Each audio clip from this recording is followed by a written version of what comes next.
विभाज्यता का नियम जो है, जैसे 2 से कटने वाली संख्या, 3 से कटने वाली संख्या, 4 से कटने वाली संख्या, 5 से कटने वाली संख्या, 6, 7, 8, 9, 10, 11, 12। अब इतनी संख्याओं को कम से कम आपको जानकारी होना चाहिए। जो 2 वाली संख्याएं होती हैं उनके बारे में बता रहा हूँ। वो क्या होती हैं? जिनके लास्ट में 0 रहेगा, 2 रहेगा, 4 रहेगा, 6 रहेगा, 8 रहेगा। मतलब सम संख्याएं अगर किसी भी संख्या के अंतिम में सम संख्या तो वो 2 से विभाज्य हो जाएगा। जैसे मान लीजिए 12,560 है या 56 है, तो 2 से विभाज्य होगा, क्योंकि लास्ट में इसका जो इकाई का अंक है वो 6 है। तो इकाई का अंक अगर इतना आपको दिखाई देता है तो वो संख्या 2 से विभाज्य हो जाती है। अब 3 से विभाज्य कौन होते हैं? कि मान लीजिए कोई संख्या दिया है 153, तो कहेगा 3 से विभाज्य है कि नहीं। तो 3 से विभाज्य होने के लिए इसका डिजिट सम देखा जाता है कि इसका डिजिट सम आपका, जैसे मान लीजिए 1 जोड़िए, 5 जोड़िए, 3 जोड़िए, तो कितना हो रहा है? 5 1 6, 6 3 9। तो 9 आपका 3 से विभाज्य है, तो 153 भी आपका 3 से विभाज्य होगा। कोई भी कितनी भी बड़ी संख्या, जैसे मान लीजिए मतलब 4515 हो और पूछे 3 से विभाज्य है कि नहीं है, तो बस आपको 4 5 1 5 जोड़ लेना है। तो 5 5 10 हो जाएगा, 4 1 5 हो जाएगा, और 10 5 कितना हो जाएगा? 15। अब 15 आपका 3 से विभाज्य है, इसको भी जोड़ सकते हैं। 5 1 कितना हो जाएगा? 6 हो जाएगा, 6 3 से क्या हो जाएगा? विभाज्य हो जाएगा। तो ये डिजिट क्रम का ये कुछ उदाहरण है आपका। इस क्रम का ये उदाहरण जिससे आप पता कर सकते हैं कि कोई चीज आपकी विभाज्य है कि नहीं है। और भी संख्या है, और ये प्रश्न जरूर विभाजन के नियम से प्रश्न जरूर आता है, तो इसे आप देखिए। तो इसका क्या नियम है? इसका नियम यही है कि जो भी आपके अंक दिए गए हैं, अंकों का योग 3 से क्या हो? विभाज्य हो। ठीक। अब 4 से कौन कौन विभाज्य होंगे? तो 4 से विभाज्य होने का नियम क्या होता है कि अंतिम के दो आपके जो अंक हैं, किसी भी संख्या के अंतिम के 2 अंक, अंतिम के 2 अंक अगर 4 से विभाज्य हैं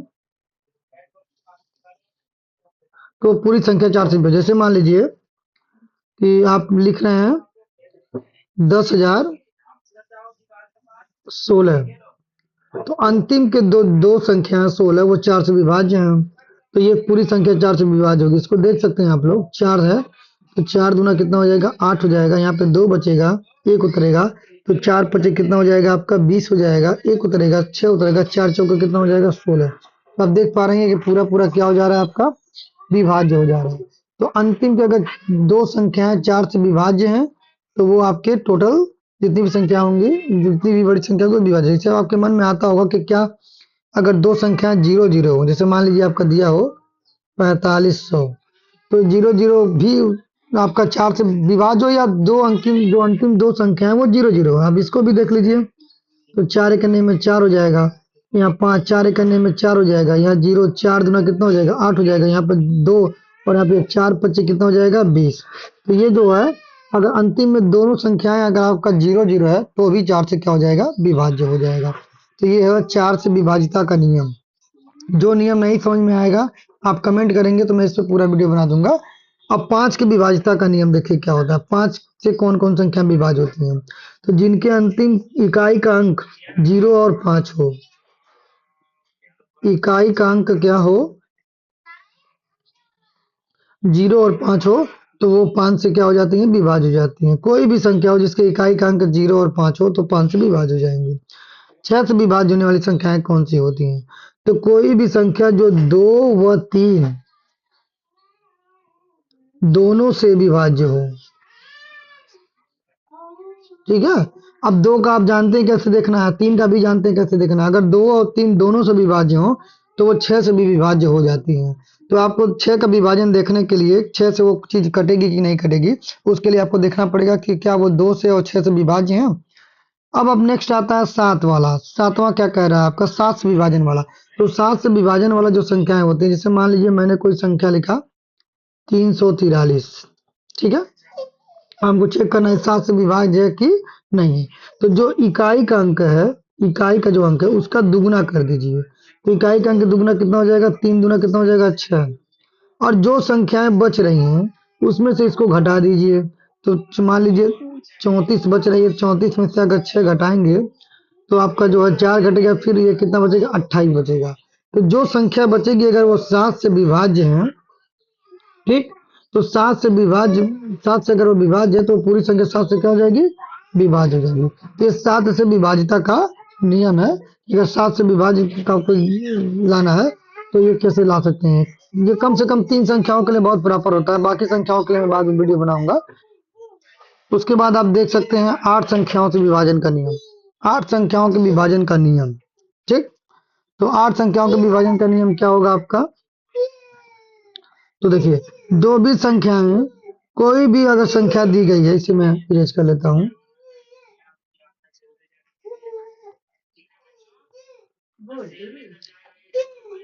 इसे लिख देता हूं, इकाई का अंक दुगना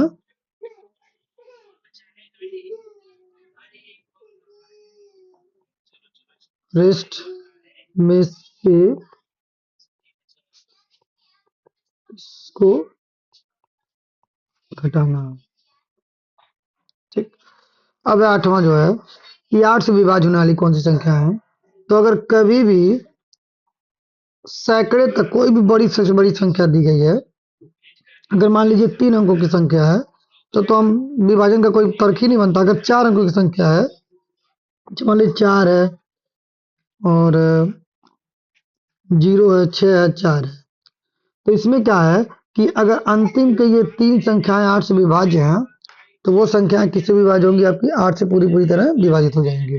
तो यहाँ पर 4064 है, देखते हैं 8 से विभाजित, तो ये हो जाएगा आपका 8 पंजे 40, 6 आएगा तो 0 बार में जाएगा और 8 टाइम कितना हो जाएगा, 64। तो आप देख पा रहे हैं कि पूरी पूरी तरह क्या हो गया, 8 से विभाजित हो गया आपका, ठीक। 8 से विभाजन का नियम क्या है कि इकाई के अंतिम 3 अंक जो होने चाहिए वो 8 से अगर विभाज्य हैं तो संख्या पूरी पूरी 8 से विभाज्य हो जाएगी। अब हम लोग देखेंगे 9 से विभाजित होने वाली संख्याएं। तो 9 से विभाजित होने वाली संख्या, जो संख्याएं 3 से विभाजित हैं, ठीक, तो वो संख्याएं 9 से भी क्या होंगी, आपकी विभाजित हो जाएंगे। मतलब 3 से विभाजन का नियम को फॉलो करती है तो वो 9 को भी विभाजित कर देगी। तो 9 वाला भी आपको कैसे देखना है, 3 वाले से। जैसे मान लीजिए आपका है 729, ठीक। तो अगर ये 3 से विभाजित, 9 2 11 और 11 7 कितना हो जाएगा, 18, 18 9 से इसको जोड़ना है, इसका सम। तो ये 2 से अगर 9 दूना 2 बार में चला जा रहा है तो मतलब 729 भी 9 से क्या होगी, विभाज्य। कोई भी संख्या होगा उसको जोड़िए, अगर वो 9 से विभाज्य होती है तो मान के चलिएगा कि वो संख्या 9 से विभाजित हो जाएगी पूरी पूरी। तो 9 का विभाजन का नियम है ये, ठीक।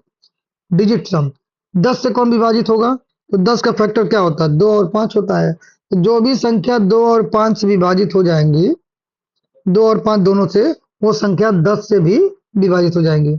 11 का विभाजन का नियम क्या है, तो 11 का विभाजन का नियम क्या है, इस समय इसको समझने के लिए कि मान लीजिए कोई संख्या दिया गया है, 1331 दिया गया है, ठीक। तो इसका अल्टरनेट का जो सम होगा उसका अंतर 0 होना चाहिए, या जो भी अंतर आ रहा है वो 11 से डिवाइड होना चाहिए। जैसे यहाँ पर देखिए, इसका एक अल्टरनेट जाएंगे तो 3 मिलेगा और इसका अल्टरनेट जाएंगे तो 3 के बाद 1 मिलेगा। तो 3 1 प्लस 3 माइनस 3 प्लस 1 जोड़ेंगे तो 4 में से 4 जाएगा तो कितना हो जाएगा, 0। अगर 0 हुआ, या इसका अंतर 11 हुआ, या इसका अंतर 22 हुआ, तो जो भी इसका अंतर आएगा अगर वो 11 से कट जाएगा तो वो भी संख्या 11 से पूरी पूरी तरह क्या हो जाएगी, विभाजित हो जाएगी। आप देख सकते हैं अगर 1331 को आप देखेंगे 11 से तो कितना हो जाएगा आपका, 11 करने में 11, यहाँ पर 2 बचेगा, यहाँ पर 3, 11 दूना 22, यहाँ पे 1 बचेगा, फिर 1 उतरेगा तो 11 करने में 11। तो अब देख रहे हैं पूरी पूरी तरह क्या हो गई, विभाजित हो गई। तो ये हो गया आपके 11 से कटने वाली संख्या, कैसे कोई संख्या 11 से अगर विभाजित हो रही है तो कैसे चेक करेंगे, ठीक। तो इनका एक अंतराल पे आप जाइए और 11 से जैसे करते रहिए। अब यहाँ पर है आपका 12वां क्वेश्चन, सॉरी 12 से कटने वाले विभाजन का नियम क्या है, तो जो भी संख्याएं 3 से कट जाएंगी, 2 से कट जाएंगी और 4 से कट जाएंगी, 2 3 4 से अगर कट जाती है, 6 से कट जाती है, ठीक, और 12 से, तो 12 का कटने का नियम यही है कि अगर ये पूरी संख्याओं से कट जाती है तो मतलब ये 2 3 4 और 6 को फॉलो करती है वही संख्या, तो 12 से भी क्या हो जाएगी, वो विभाज्य हो जाएगी। ठीक है, तो ये था विभाजन का नियम। विभाजन के नियम पर अगर वीडियो चाहिए तो मैं इसे वीडियो बना सकता हूँ,